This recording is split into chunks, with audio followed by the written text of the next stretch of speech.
గత ప్రభుత్వంలో మీరు ఎంత ఖర్చు పెట్టారో ఒకసారి చూడండి. నేను ఈ గత ఏడాది 308 కోట్లతోటి పిఠాపురం అభివృద్ధికి మనం ఖర్చు పెట్టాం. మీరు చూడండి. అలాగే ఇప్పుడు 200, అది దాదాపు 60-70% పనులు అవుతున్నాయి, అయిపోయినాయి. ఇంకా 30% మిగిలినాయి. ప్రాబబ్లీ టార్గెట్ ఇచ్చింది మార్చికి అయిపోవాలి. ఇప్పుడు మనం 211 కోట్లతోటి అదనపు అభివృద్ధి కోసం మనం ముందుకు తీసుకెళ్తాం. అంటే ఇది 26 కోట్లతోటి ప్రారంభమైనవి, మన పని పూర్తయినవి, ప్రారంభోత్సవాలు చేశాం. మీరు అడగాల్సింది గత ప్రభుత్వ నాయకులను వచ్చి, వాళ్ళు వారి పాలనలో ఏం చేశారని అడగండి. వాళ్ళు తిమ్మేశారు అని చెప్పి నేను ఏం చెప్పాను, నా దగ్గర ఛానల్స్ లేవు. నేను లాస్ట్ టైం చెప్పాను, ఎలక్షన్ టైంలో 2016-17 టైం నుంచి మొన్న దాకా ఏం చెప్పాను, ఛానల్స్ లేవు. మీరే నా గళం, నా జన సైనికులకి, మా వీర మహిళలకి చెప్పాను. మీరే నా బలం. నాయకులకు ఒకసారి ఇష్టపడి రావచ్చు, ఒకసారి ఇష్టపడి వెళ్ళిపోవచ్చు, కానీ నా గుండెల్లో ఉన్నది మీరు నిరంతరంగా నాది ఉంటారు, నాకు తెలుసు. నాకు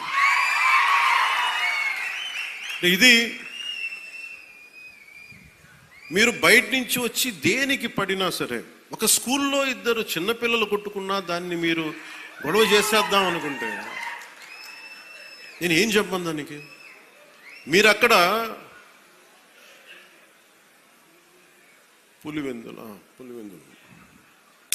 అక్కడ వాళ్ళ సొంత బాబాయ్ గారిని చంపినా కానీ అది న్యూస్ కాదు. ఇక్కడ ఇద్దరు బిడ్డలు ఉట్టినే కొట్టుకుంటాం, స్కూల్లో కొట్టుకోరా. నాయకులే కొట్టుకుంటున్నప్పుడు స్కూల్లో చిన్నపిల్లలు ఎందుకు మాట్లాడమన్నాను గారు? పెద్ద స్థాయి ఆలోచన పరిధుల నాయకులే మాట అనుకున్నప్పుడు చిన్నపిల్ల ఏదో అనుకుంటాం, దాని కులాలు పట్టుకొచ్చేస్తాం. మరి ఇదే మీరు అడగాల్సిన ప్రశ్న. మన జనసేన నాయకులు కూడా చెప్తున్నా, కూటమి నాయకులు కూడా చెప్తున్నా,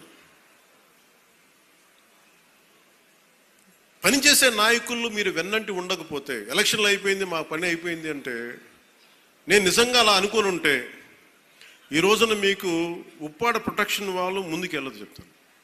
మీరు ఇన్ని సంవత్సరాలు ఉన్నారు, ఎవరు తీసుకెళ్ళారు చెప్పండి. ఈజీగా మాట్లాడి సరిపోదు, అక్కడ నువ్వు కన్విన్స్ చేయాలి. ఎందుకని 100 ప్రాజెక్టులు ఉంటాయి స్టేట్ గవర్నమెంట్, ప్రయారిటీస్ ఎందుకు చేయాలి.